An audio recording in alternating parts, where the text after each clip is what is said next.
Hi hello friends, എല്ലാ കൂട്ടുകാർക്കും ചെമ്പനീർപ്പൂവിന്റെ പുതിയ റിവ്യൂയിലേക്ക് സ്വാഗതം. അങ്ങനെ ചെമ്പനീർപ്പൂവിൽ സച്ചി വന്നിട്ട് പറയുന്നുണ്ട്, എന്തായാലും ദേവുവിനുള്ള ചെക്കനെ ഞാൻ നല്ല ഒരു ചെക്കനെ തന്നെ കണ്ടെത്തിക്കോളാം, നിങ്ങൾ ആരും വിഷമിക്കേണ്ട എന്നൊക്കെ പറഞ്ഞിട്ട് സച്ചി രേവതി പോകാമെന്ന് പറയുമ്പോൾ രേവതി പറയുന്നുണ്ട്, സച്ചിയേട്ടൻ പൊക്കോ, ഞാൻ കുറച്ച് കഴിഞ്ഞിട്ട് വരാമെന്ന് പറയുമ്പോൾ ശരിയെന്ന് പറഞ്ഞിട്ട് സച്ചി പോവുകയാണ്. അതിനുശേഷം നമ്മുടെ ശരത്ത് പറയുന്നുണ്ട്, അതെ സച്ചിയേട്ടനോട് പറയാമായിരുന്നു വേറെ കല്യാണാലോചന ഒന്നും നോക്കണ്ട എന്ന്, ഇതിപ്പോ അങ്ങനെ നോക്കിയിട്ട് ഇപ്പൊ എന്താ കാര്യം എന്ന് ചോദിക്കുകയാണ്. അപ്പൊ ആ സമയത്ത് രേവതിയുടെ അമ്മ പറയുന്നുണ്ട്, സച്ചി എന്ത് പറയുന്നു അതുപോലെ തന്നെ തീരുമാനിക്കാം നമുക്ക് കാര്യങ്ങൾ. അപ്പൊ രേവതി പറയുന്നുണ്ട്, അമ്മ എന്തായി പറയുന്നത്, അവർക്ക് തമ്മിൽ ഇഷ്ടമാണ്, പിന്നെ എന്തിനാ നമ്മൾ ഈ വെറുതെ ഇതിനൊക്കെ നിൽക്കുന്നത്, എന്തായാലും അവരുടെ ഇഷ്ടമല്ലേ നടക്കേണ്ടത്, അവരെല്ലാം ഒന്നിച്ച് ജീവിക്കേണ്ടത് എന്ന് പറയുന്നുണ്ട്. അപ്പോ മോളെ, എനിക്കും ആഗ്രഹമുണ്ട് ഇവളുടെ ഈ കല്യാണം നടത്താനായിട്ട്. എന്റെ മോളുടെ അവസ്ഥ കണ്ടിട്ട് എനിക്ക് നല്ല സങ്കടമുണ്ട്. അപ്പൊ ദേവു ആണെങ്കിൽ റൂമിൽ ചെന്നിരുന്നിട്ട് ബെഡിൽ ഇരുന്ന് ഇങ്ങനെ കരയുകയാണ്, ഇവർ പറയുന്നതൊക്കെ കേൾക്കുന്നുണ്ട്. അപ്പൊ നമ്മുടെ അമ്മ പറയുകയാണ്, എന്റെ മോള് എത്ര ദിവസമായി ശരിക്കും ഉറങ്ങിയിട്ട്, ശരിക്കും ഉണ്ടിട്ട് ഭക്ഷണം പോലും നേരാൻ വണ്ണം കഴിക്കുന്നില്ല, ഇതിലൊക്കെ എനിക്ക് നല്ല വിഷമമുണ്ട്. പിന്നെ സച്ചി തീരുമാനിക്കുന്ന പോലെ സച്ചിയെ ഞാൻ ഒരിക്കലും വെറുപ്പിക്കില്ല, അവൻ ഈ കല്യാണത്തിന് സമ്മതമാണെന്ന് പറയുന്ന ആ നിമിഷം ഞാൻ മുൻകൈ എടുത്തിട്ട് ഈ കല്യാണം ഞാൻ നടത്തും, അതുവരെ അങ്ങനെ പോകട്ടെ എന്ന് പറയാണ്. പിന്നെ എനിക്ക് നല്ല പേടിയുണ്ട്. എന്തിനാ അമ്മയെന്ന് രേവതി ചോദിക്കാണ്. അതെ, ഇതിങ്ങനെ അവനെ എതിർത്ത് നമ്മളൊരു കാര്യം ചെയ്യുകയാണെങ്കിൽ അത് പിന്നെ മോളുടെ ജീവിതത്തിനെയും കൂടി ബാധിക്കും. ഒരാളുടെ സുഖം നോക്കി മറ്റൊരാളുടെ ജീവിതം ഇല്ലാതാക്കാൻ എനിക്ക് പറ്റില്ല എന്ന് പറയാണ്. അമ്മ എന്താ ഉദ്ദേശിക്കുന്നത്? എന്നെ എന്തായാലും സച്ചേട്ടൻ വേണ്ടാന്നൊന്നും വെക്കത്തില്ല, അമ്മ അതിനെക്കുറിച്ച് ആലോചിക്കേണ്ട. ഒരു പക്ഷേ അങ്ങനെ ഒരു കല്യാണം നടത്തിയാല് എന്നെ ആ കല്യാണത്തിന് വിടില്ല. എനിക്ക് ദേവുവിന്റെ കല്യാണം എന്ന് പറയുന്നത് എൻ്റെ ഒരു സ്വപ്നമാണ്, അത് ചിലപ്പോൾ സമ്മതിക്കില്ലായിരിക്കാം, പക്ഷെ വേറെ ഒന്നും നടക്കില്ല അമ്മേ എന്ന് പറയുമ്പോൾ വേണ്ട, എന്തായാലും സച്ചി സമ്മതിക്കട്ടെ, സച്ചിയുടെ ഒപ്പം തീരുമാനത്തിനൊപ്പം നമുക്ക് നിൽക്കാമെന്നും പറഞ്ഞിട്ട് അമ്മ അകത്തേക്ക് പോവുകയാണ്. അങ്ങനെ അതിനുശേഷം നമ്മുടെ സുധിയെയാണ് കാണിക്കുന്നത്. സുധിയാണെങ്കിൽ ആ പണയം വെക്കുന്ന സ്ഥലത്ത് ബാങ്കിൽ വന്ന് അങ്ങനെ ഇരിക്കുകയാണ് കേട്ടോ. അപ്പോ പോലീസ് വരുന്നുണ്ട്. അപ്പോൾ സുധി ഇങ്ങനെ മനസ്സിൽ കരുതുന്നു, എത്ര നേരമായത്, ഇതെന്താ എത്ര താമസം പൈസക്ക് എന്നിങ്ങനെ മനസ്സിൽ കരുതാണ്. അപ്പൊ പോലീസ് ജീപ്പിൽ നിന്ന് 1-2 പോലീസുകാർ ഇറങ്ങി വരുന്നുണ്ട്. അവിടുത്തെ ഓഫീസർ അപ്പം നേരെ ചെല്ലുകയാണ്. ദേ സാർ, ഇദ്ദേഹമാണ് ഞാൻ പറഞ്ഞ ആള് എന്ന് പറഞ്ഞിട്ട് സുധിയെ ചൂണ്ടിക്കാണിക്കുകയാണ്. അപ്പൊ സുധിയുടെ അരികിലേക്ക് പോലീസ് വരുന്നുണ്ട്. സുധി അപ്പൊ എഴുന്നേറ്റ് നിൽക്കുകയാണ്. എന്ത് സാറേ എന്ന് ചോദിക്കുന്നുണ്ട്. എടാ, നീ മുക്കുപണ്ടം കൊണ്ട് പണയം വെക്കാൻ വരൂല എടാ എന്ന് ചോദിക്കുകയാണ്. അയ്യോ സാറേ, ഞാൻ മുക്കുപണ്ടം പണയം വെക്കാൻ ഞാനൊരു തെറ്റും ചെയ്തിട്ടില്ല സാറേ, തെറ്റ് ചെയ്തോ ചെയ്തില്ല എന്നൊക്കെ നീ സ്റ്റേഷനിലെത്തിയിട്ട് പറയാടാ എന്ന് പറയുന്നുണ്ട്. അപ്പോൾ സത്യമായിട്ടും ഞാൻ എൻ്റെ അമ്മയുടെ സ്വർണ്ണമാണ്, എൻ്റെ അമ്മ തന്ന സ്വർണ്ണമാണ് സാറേ ഞാൻ ഇവിടെ പണയം വെക്കാൻ വന്നത്, എനിക്കറിയില്ല അത് മുക്കുപണ്ടമാണ്, എൻ്റെ അമ്മയ്ക്ക് ഗിഫ്റ്റ് കിട്ടിയതാണ് സാറേ പിറന്നാളിന് എന്നൊക്കെ ഇങ്ങനെ പറയുന്നുണ്ട്. നീ അതൊക്കെ ഇനി പറഞ്ഞിട്ട് കാര്യമില്ലടാ എന്നൊക്കെ പറഞ്ഞിട്ട് നേരെ പിടിച്ചു വലിച്ച് അവനെയും കൊണ്ട് പോലീസ് സ്റ്റേഷനിലേക്ക് പോവുകയാണ്.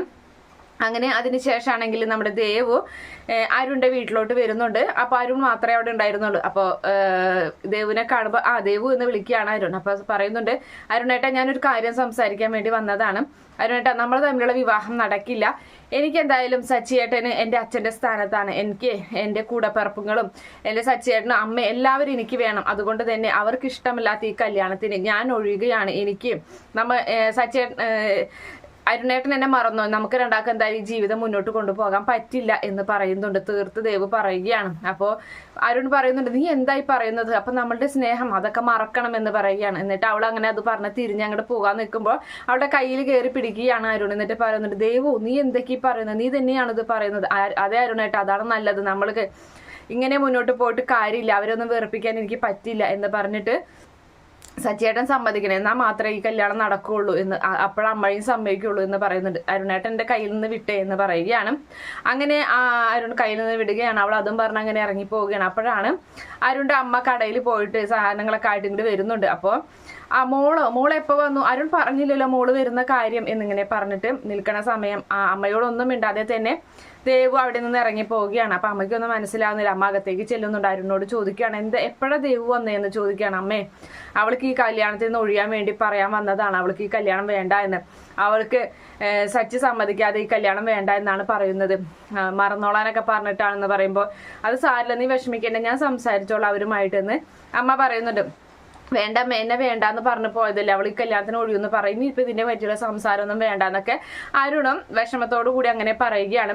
അതിനുശേഷമാണെങ്കിൽ വീണ്ടും നമ്മുടെ സുധിയെ കാണിക്കുകയാണ്. സുധി സെല്ലിൽ അങ്ങനെ കിടക്കുന്നുണ്ട്. അപ്പോൾ സെല്ല് തുറക്കുകയാണ് മറ്റൊരു പോലീസ്. അപ്പോൾ കോൺസ്റ്റബിൾ കൊണ്ടുവന്നിട്ട് സുധിയെ എസ് ഐയുടെ മുന്നിൽ നിർത്തുന്നുണ്ട്.